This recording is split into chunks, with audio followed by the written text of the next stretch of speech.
mulai dari kurikulumnya, kebutuhan untuk praktek-praktek laboratoriumnya. Jadi standar kualifikasinya mungkin tidak bisa lagi dipukul rata dengan versi instrumennya BAN-PT selama ini. Akhirnya sekarang udah paham nih semua ceritanya BKM. Tiba-tiba muncul lagi OBE. Jadi dinamika kurikulum itu luar biasa. Itu baru bidang pendidikan, belum kemahasiswaan, belum kerjasama, penelitian, PKM, dipandu oleh kita. Dan kita hadirkan juga LEDikti untuk coba menjembatani, menjelaskan lebih rinci apa yang dimaksud dengan regulasi-regulasi baru itu. Itulah kurang lebih dengan LEDikti. Makanya LEDikti malah berterima kasih dengan keberadaan kita karena wadah ini bisa membantu kan tugas LEDikti kan mensosialisasikan ya.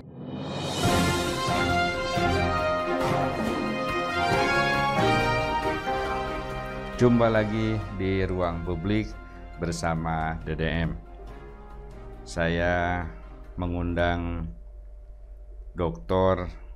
Ani Yuningsi, Ketua Asosiasi Pendidikan Tinggi Komunikasi Korwil Jawa Barat ya. Terima kasih Bu Ani sudah hadir. Ini teman saya di Vkom Unpad juga satu juga alumni ya. Alhamdulillah ya Kang bisa ketemu. Ya, amin. Kita ingin berbagi nih apa yang terjadi di perguruan tinggi bidang komunikasi yang dipantau oleh asosiasi ini. Pasti kan ada problem-problem utama, ada tantangan-tantangan gitu. Gitu ya. Gimana Bu Ani? Okay. Baik, saya kebetulan sekarang sudah menjabat Ketua Aspikom Korwil Jabar periode kedua. Oh, kedua ya sekarang. Ya, jadi lebih kurang bisa berarti kepake dong. Ya. Mungkin karena dibutuhkan lah ya. Kebetulan saya asesor BAN-PT, rasanya juga punya tanggung jawab moral, bukan hanya menjudge ketika mengukur atau melakukan assessment ya kepada prodi-prodi untuk akreditasi. Tapi rasanya punya tanggung jawab moral untuk ikut membina, mengembangkan, sehingga yang dinilai itu pada saat assessment juga punya arah gitu, punya roadmap seperti apa sebetulnya prodi yang memenuhi kualitas atau standar mutu yang ditetapkan oleh BAN-PT dalam hal ini ataupun badan-badan akreditasi lain gitu ya. Kan sekarang nanti akan ada Lamspak nih Kang Dedi. Lamspak itu lembaga baru ya mandiri, itu ya. Bidang administrasi, politik dan komunikasi.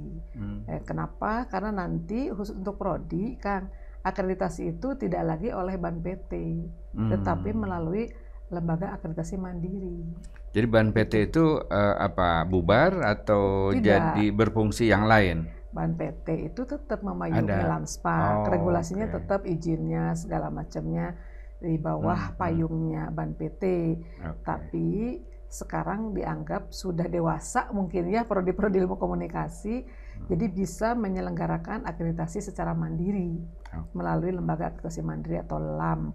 Kita beri nama itu Lamspak gitu ya, lembaga akreditasi mandiri bidang sosial, politik, administrasi dan komunikasi. Nah, BAN-PT konsentrasinya lebih mengakreditasi perguruan tingginya. Universitasnya, tapi prodi-prodi kelembagaannya lah gitu ya. Betul, kalau prodinya nanti sama prodi kan itu lebih sangat rinci ya, operasional dan sangat unik kan setiap jenis prodi, mulai dari kurikulumnya, kebutuhan untuk praktek-praktek laboratoriumnya. Jadi standar kualifikasinya mungkin tidak bisa lagi dipukul rata dengan versi instrumennya BAN-PT selama ini. Kan BAN-PT mah satu instrumen berlaku untuk semua jenis prodi. Nah, diharapkan dengan adanya LAM-LAM yang khusus memayungi bidang sosial, politik, administrasi dan komunikasi ini, lebih alat ukurnya tuh aslinya bottom up gitu loh, dibangun bersama oleh asosiasi-asosiasi untuk menetapkan ini loh prodi-prodi bidang komunikasi yang berkualitas itu standarnya. Jadi lebih tahu, bahkan Aspikom salah satu juga termasuk yang membidani ikutlah dalam pendirian LAM bidang sosial, politik, administrasi dan komunikasi ini, begitu. Lalu tadi kembali ke pertanyaannya Kang Dedi, apa sih gitu masalah sekarang yang sedang hit atau sedang krusial gitu di pendidikan tinggi komunikasi, itu terutama adalah belum terstandarisasikannya mutu atau kualitas proses implementasi tridharmanya, Kang. Mulai dari pendidikan, ya kan, kurikulum, mohon maaf nih, masih banyak yang belum paham apa sebetulnya yang dimaksud dengan kurikulum yang sekarang misalnya udah masuk kan, sebelumnya KKNI ya, kurikulum KKNI, terus masuk ke kurikulum MBKM ya, menginsert program MBKM. Terakhir ini kurikulum kita disarankan untuk berbasis OBE, Outcome Based Education, supaya bisa masuk ke akreditasi internasional. Nah, teman-teman, itu di bidang kurikulum masih ada gap pemahaman. Yang punya akses lebih, universitas atau prodi-prodi yang sudah di bawah naungan universitas yang sudah lebih tua lah, katakanlah seperti kita udah Dewan Suro katakan, jadi ya mungkin itu lebih cepat mendapat akses dan pemahaman tentang perkembangan kurikulum tersebut ya, arahnya kemana, bobot kualifikasinya seperti apa, luarannya bagaimana.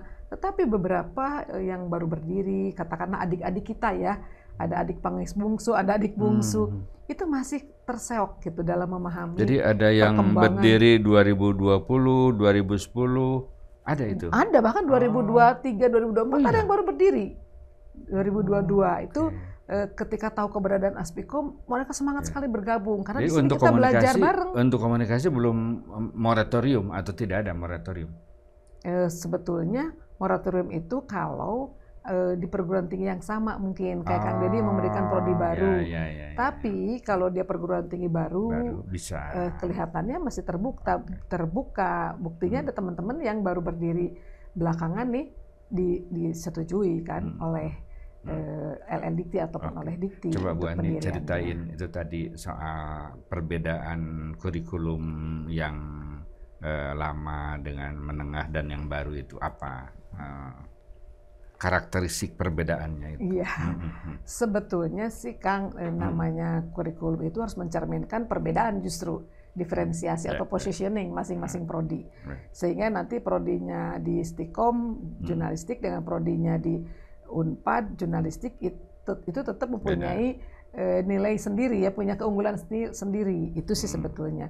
Tetapi yang standar fondasinya harus dipenuhi dulu gitu ya, seperti itu. Nah, ini kadang-kadang kaidah kurikulum yang standarnya ini yang belum difahami. Kalau penciri sih boleh-boleh saja silahkan, tetapi kaidah bahwa misalnya logika kurikulum itu adalah dia sebagai dapurnya sebuah prodi, dia harus dilahirkan dari tujuan atau visi misi prodi itu sendiri. Tujuannya apa gitu, makanya outcome based education ya. Jadi prodi program maksudnya. Program itu harus jelas, misalnya kalau saya koki nih harus sudah jelas mau punya menu apa gitu yang kita lahirkan, itu namanya profil lulusan. Ya, lulusan kita tuh akan bekerja sebagai apa nanti. Nah, itu namanya profil lulusan ya. Nah, kemudian profil lulusan itu di OB lain lagi istilahnya Kang. Ya, seperti jadi. Nah, dari situ nanti diturunkan menjadi kompetensi dari profil lulusan itu apa. Itu kadang-kadang belum semuanya paham gitu fondasi seperti itu. Baru nanti turun dari kompetensi itu dibutuhkan bahan kajian apa, barulah dituangkan ke dalam berbagai jenis mata kuliah. Jadi mata kuliah itu tidak langsung main comot aja ini keren masukin tanpa menu utamanya apa yang mau kita hasilkan. Lulusan kita tuh menjadi apa, mau menjadi brownies, mau menjadi tart gitu kan, mau menjadi pie, menjadi apa gitu. Nah, tapi fondasinya kan tentu ada yang sama ya, dasar-dasar operasional. Nah, itu pemahaman-pemahaman yang mendasar seperti itu aja Kang. Itu saya harus roadshow ya, keliling sampai dibagi 4 wilayah di Jawa Barat itu. Saya ke Priangan Timur, ke Garut, Tasik, Ciamis dan seterusnya sampai ke Pangandaran. Lalu saya juga ke barat di sana Cianjur, Sukabumi, ya Subang. Lalu kedua ke Cirebon ke utara, ya Cirebon, Majalengka, belum di Bandung sendiri. Nah, ternyata memang standar mutu yang dimaksud dengan kurikulum itu masih belum sama gitu kan. Sementara yang sudah cepat banget. Ada gap informasi. Nah, gap informasi, apalagi sampai ke implementasi, gapnya jauh banget. Informasi aja mohon maaf nih, ketika MBKM aja pertama diluncurkan, saya sih kebetulan kan di pusat di Ban PT ya, aksesnya cepat sekali kan, harus bisa menilai, memetakan gitu ya. Tapi begitu saya lempar ke teman-teman, ini tahu nggak MBKM nih ketika pertama diluncurkan nih 3-4 tahun yang lalu. Gelap gitu. Apa? Itu makhluk apa gitu. Nah, seperti itu. Jadi kan berarti butuh dibantu oleh Aspikom, difasilitasi untuk pemahaman, untuk sumber-sumber diakseskan, mendatangkan juga narasumber, sampai ke teknis implementasi, masuk ke kurikulumnya, konversinya dan sebagainya. Contohnya itu untuk yang sudah settle, universitas yang cukup besar, PTS atau PTN yang besar, itu justru akan menjadi rujukan, menjadikan contoh best practice yang sudah mereka lakukan. Jadi menginspirasi adik-adiknya gitu, supaya gapnya semakin tidak jauh terus. Akhirnya sekarang udah paham nih semua ceritanya MBKM. Tiba-tiba muncul lagi OBE. Jadi dinamika kurikulum itu luar biasa. Itu baru bidang pendidikan, belum kemahasiswaan, belum kerjasama, penelitian, PKM. Nah, kami cobalah itu wadahi di Aspikom, berbagai permasalahan dan kebutuhan anggota itu apa.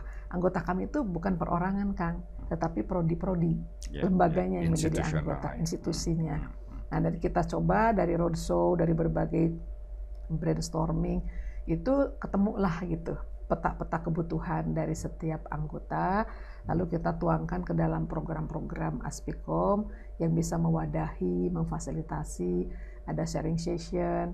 Jadi seru gitu, teman-teman tuh belajar tapi dengan suasana iklim yang enjoy gitu, saling berbagi. Jadi kita coba tidak boleh mengkotak-kotakan sebagai kakak gitu ya, berjarak, sorry ya. Atau pejabat gitu, sebagai pejabat Aspikom. Dibikin cair lah. Jadi kita kalau kumpul nih, bawa acara apapun dikemas dengan versi gathering. Jadi ada seru-seruannya. Nah itu yang mungkin membuat jadi anggota tuh jadi nyaman gitu ya, karena belajar tapi tidak digurui. Belajar tapi juga tidak merasa didiskriminasi karena lu bisa apa sih, kan baru berdiri gitu, nggak usahlah ikut-ikutan kita, nggak seperti itu, dirangkul semua. Dirangkul semua. Jadi akhirnya yang baru-baru ini semangat sekali masuk ke Aspikom, berharap terfasilitasi lah ya pemahaman. Oke, ada problem soal pemahaman kurikulum. Kemudian soal SDM. Betul, pengembangan karir SDM. Ya? Betul, SDM. Terus masalah juga. Masalah, kan pada nggak tahu kadang-kadang pengembangan karir besar teh harus seperti apa gitu, Kang. Itu soal tadi dari misalnya kan kalau S2 kan syarat lah gitu ya, itu sekarang. Udah wajib sekarang. Udah wajib. Nah itu rata-rata di perguruan tinggi khususnya komunikasi itu, terutama misalnya yang baru, yang menengah itu sudah ideal atau belum? Masih jauh. Ya? Jadi masih syarat minimal. Kan minimal pendidikan prodi itu kan 5 dosen tetap, S2 sudah aja baru gitu. Masih sulit untuk mendapat dosen yang S3. Padahal kan itu untuk naik peringkat akreditasi kan harus ada doktornya ya. Belum lagi jabatan fungsional, Kang. Kebanyakan kan mungkin masih dosen baru, masih asisten, ahli ya. Masih baru lektor. Ada yang rajin ngurus, ada yang enggak. Kadang ngurus kayak kumaha penghitungan PAK-nya ya, penghitungan AK kreditnya. Nah, sampai hal seperti itu dijadikan wadah untuk mendapat informasi, diskusi. Kita rajin sekali lah melakukan diskusi, baik itu virtual, online maupun offline. Nah, itu yang membuat tahun kemarin di 2023 akhir itu kami Aspikom Jabar mendapat the best sebagai Korwil yang paling aktif dan paling banyak programnya gitu, karena tadi kita coba fasilitasi lah kebutuhan anggota gitu. Oke, dari sudut jumlah katakanlah secara nasional ya, yang paling besar itu keanggotaannya DKI ya, nah, Jakarta baru, ya wajar lah, ibu kota. Ibu kota. Kan nanti pindah ke IKN terus Jabodetabek, karena kan dulunya kan Bogor, Depok masuk ke Jawa Barat. Tiba-tiba bikin lagi Aspikom Jabodetabek, menjadi besar juga kan, di situ ada Depok, ada dan daerah Tangerang. Jadi itu lebih besar Jabodetabek. Enggak, atau kita tetap di kedua lah setelah kedua, Jakarta. Kita ketiga, Jawa Barat itu ketiga. Seperti itu. Yang lainnya baru mengikuti. Nah, bagaimana dengan aspek-aspek fisikal ketersediaan kampus atau nisbah dosennya, itu trennya kan katanya kalau komunikasi mah tiap tahun teh lebih unggul gitu ya, peminatnya itu. Betul. Masih seperti itu? Masih ya? Masih kita masih peringkatnya. Nah, ketika kan itu punya minat yang tinggi masyarakat itu terhadap komunikasi.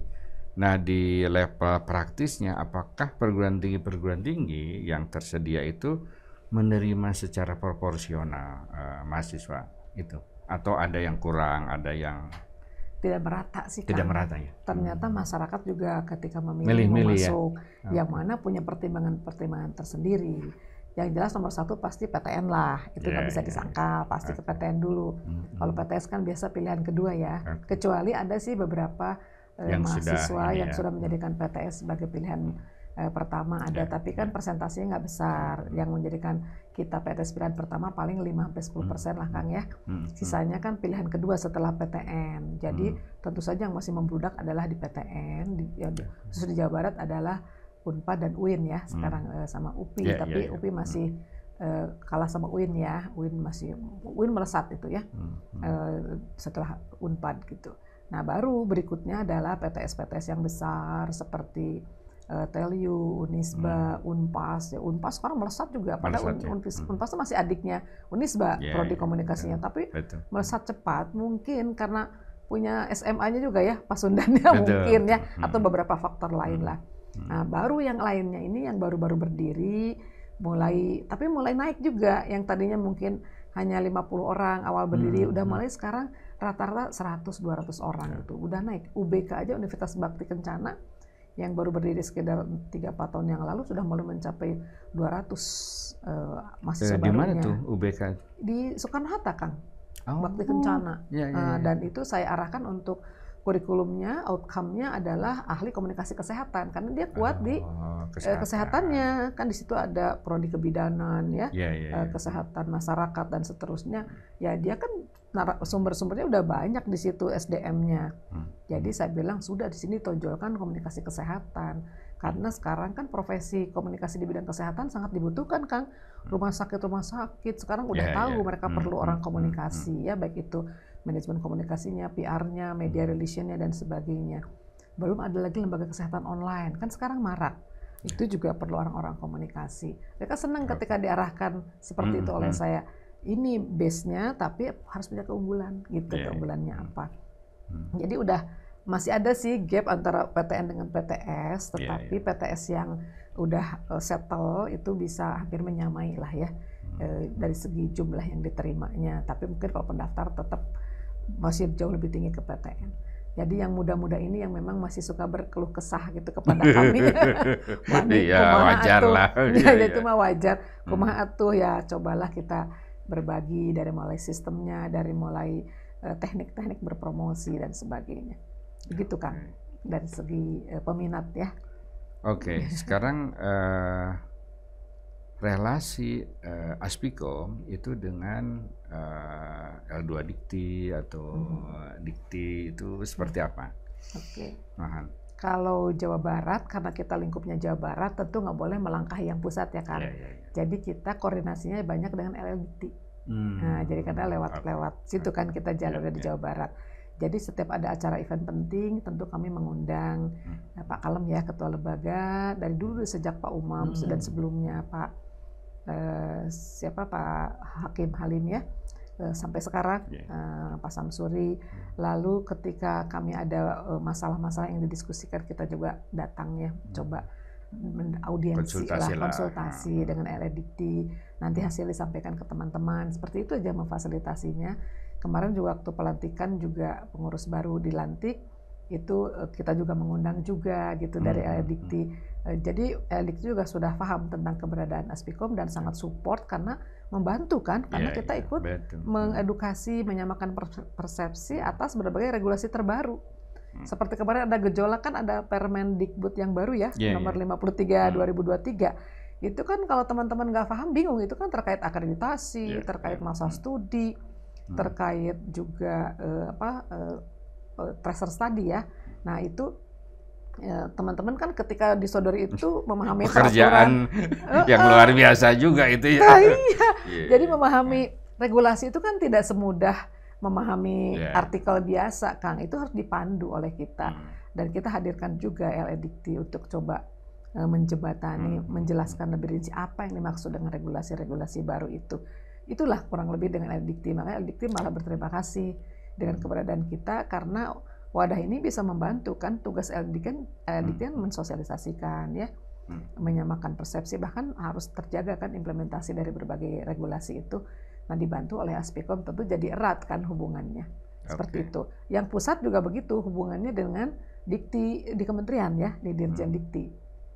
Nah, ketika proses pendirian Lamspak, instrumennya harus seperti apa, regulasinya difahami seperti apa, nanti keberadaan Lamspak itu berkoordinasi dengan pusat. Kebetulan saya karena juga dekat dengan teman-teman di pusat, jadi ya informasinya dapat juga gitu, bahkan ikut membidani mendirikan Lamspak. Kebetulan periode sebelumnya nih 2018-2017 itu seperti ada komitmen di antara asesor Ban PT. Oh gitu, apa itu? Jadi ya tadi supaya kita tidak hanya sebagai hakim yang ngejudge, ini salah, ini benar, ini perangkat A, B, C. Mengedukasi lah. Ya, terus mengedukasi, tapi kan nggak mungkin ujuk-ujuk tiba-tiba GR, ayo saya edukasi, kan nggak lucu. Wadahnya apa ya? Oh ya Aspikom. Maka istilahnya nih puntennya rada istilahnya tuh kita di antara asesor, maka kita sebagai para dewa harus turun gunung. Gitu, ya. Karena asesor tuh sampai anggap dewanya, mana asesor tuh disembah-sembah lah gitu. Jadi para dewa harus turun gunung. Nah, terjunlah masuk semua asesor itu ke Aspikom untuk ikut membantu tadi lebih memahami apa itu standar mutu, apa itu makna akreditasi, kenapa diturunkan menjadi 7 kriteria, apa itu tata pamong yang baik ya, good corporate governance untuk perguruan tinggi itu seperti apa itu kurikulum, kemudian laboratorium ya, mata kuliah berbasis praktikum, SDM, kenapa harus doktor, harus lektor kepala, harus sertifikasi, kemudian juga bagaimana pengelolaan lab dan sebagainya. Itu kita coba masuk ke wilayah Aspikom supaya teman-teman Aspikom jadi punya guide juga, punya guidance juga gitu, membuat programnya ya ke arah sana gitu. Selama ini kan Aspikom mungkin ketika para asesor ini nggak turun gunung, ya berjalan sesuai dengan kebutuhan yang ada aja, berkeluh ini. Tapi kalau sudah ada begitu turun para asesor, jadi paham betul mereka ternyata banyak yang harus kita pelajari. Karena yang saya rasakan Kang, ketika saya belajar menjadi asesor itu, kita belajar manajemen perguruan tinggi dari berbagai aspek gitu. Jadi akhirnya kita ingin menularkanlah ilmu yang kita dapat dari camp-camp yang dilakukan oleh Ban PT itu, kita transparan, kita sampaikanlah ke prodi-prodi. Seperti itu komitmennya. Dulu sebelumnya saya diminta jadi ketua Aspikom tahun berapa gitu, saya nggak mau karena saya pikir bukan kapasitas saya lah terjun di situ. Tapi begitu sudah jadi asesor, sering ketemu kan kita para asesor tuh koko di Jogja, di mana kumpul-kumpul, sepakat turun ya saya turun gitu. Saya tadinya jadi dewan pakar di pusat, tapi melihat Jawa Barat membutuhkan, sama dapat telepon, WhatsApp dari beberapa kolega di Jawa Barat, Bu Ani tolonglah pegang Jabar, kusah deui, anu resep berorganisasi kan di situ, cenah anu resep. Dibilangnya teh saya teh hobi berorganisasi teh. Jadi anu resep saha cenah. Udahlah jangan di pusat gitu, jangan di dewan pakar di pusat. Memang enak banget ya, nggak usah rigid gitu, tapi kemudian karena banyak permintaan ya cobalah saya mau bersedia, dan tapi secara demokratis ya terpilih, lalu kemudian juga secara demokratis lagi terpilih lagi, katanya masih ingin dibersamai, begitulah kurang lebih. Oke, terakhir nih Bu Ani, kan dewa harus turun gunung kan tadi kan? Kata para asesor lah. Kata para asesor. Nah itu gimana dengan aspek finansial? Kan ketika harus ke Garut, ke Tasik kan itu perlu tadi amunisi. Itu apakah lewat iuran atau anggota ya, atau gimana? Anggota itu iuran kan. Prodi itu iuran 1 juta per tahun, per tahun loh. Satu prodi, tapi iurannya ke pusat. Jadi kita didistribusi ke daerah, ke Korwil itu 30%, 300.000 per anggota. Jadi kalau kurang lebih 50 lah katakan, berarti hanya 15 juta per tahun. Tentu sangat kurang ya Kang, dengan seabrek program di Jawa Barat yang luar biasa ini. Maka kita mau tidak mau kalau ada acara-acara yang mendatangkan narasumber dari luar, pasti harus iuran bayar fee-nya. Tapi kita nggak komersial, betul-betul dihitung dari kita untuk kita, gitu. Rasional, kelayakan. Kalau di tempat lain misalnya 4 juta untuk seperti itu workshop di hotel, kami paling 1,2, betul-betul hanya untuk bayar narasumber dan konsumsi, seperti itu. Nah gimana dong para ketua seperti saya? Ya bayar juga Kang. Gitu ya? Iya, disupport oleh kampusnya juga. Ternyata ketua Aspikom itu tidak digaji. Tidak digaji, kan ini non-profit, sukarela. Oke. Tapi dari rezeki mah nggak ketuker lah Kang. Betul. Ya misalnya apa, nah dari sukarela tadi kemana-mana sukarela, walaupun kalau transport mungkin adalah terganti lah ya dari kas ya, dari kas itu adalah disisihkan. Tapi kalau untuk fee pembicaranya, itu kan gratis saya roadshow, tapi anehnya ya Allah tuh menentukan lain. Jadi teman-teman itu ternyata butuh private. Nah, maka diundang lah saya atau beberapa teman yang dikira ahli gitu. Itu kan beda lagi kalau private. Gitu. Dari situ saya mendapat ongkos tadi Kang. Jadi saya balikin lagi. Saya balikin lagi bekal-bekal saya itu ketika saya harus berangkat kemana-kemana nggak ada dana. Ya sudah, bendaharanya, Bu, kumaha seperti itu. Tapi saya yakin karena niatnya nawaitunya ibadah ya Kang, untuk membantu teman-teman. Allah ngasih rezeki, dikasih jalan. Jadi ketika ke Pekanbaru harus berangkat ke rakor ya, Bu ini kekurangan dana, misalnya 2 juta kata bendahara. Ya sudah saya keluarkan. Tapi saya dengan lahola, Allah mengganti lah, betul kan dari sebagai narasumber di mana itu kan ada dari situ ya sudah saya keluarkan. Toh saya juga diminta di sana. Mungkin karena saya di Aspikom juga gitu. Itulah jadi niatnya begitulah, tidak hitung-hitungan lah kalau soal itu. Insya Allah lah niatnya selalu kita niatnya Bismillah untuk ibadah lah ya. Kan membantu teman-teman, menolong, berbagi, ingin dan maju itu kan bersama. untuk melahirkan para mahasiswa yang mandiri. Dalam pengertian mandiri itu ya bisa bekerja kan sesuai dengan harapan orang tua kan gitu. Buat apa nyekolahin lama-lama kemudian duitnya juga banyak kan. Hanya satu tujuannya adalah mandiri, dan mandiri itu diukur oleh akuntabilitas dari prodinya. Betul. Bagaimana dia bisa bekerja dimanapun lah gitu kalau misalnya prodinya itu ya tidak jelas kurikulumnya, tidak ini gitu kan, pelayanannya masaknya nggak bagus, jadinya hasilnya kuenya amburadul.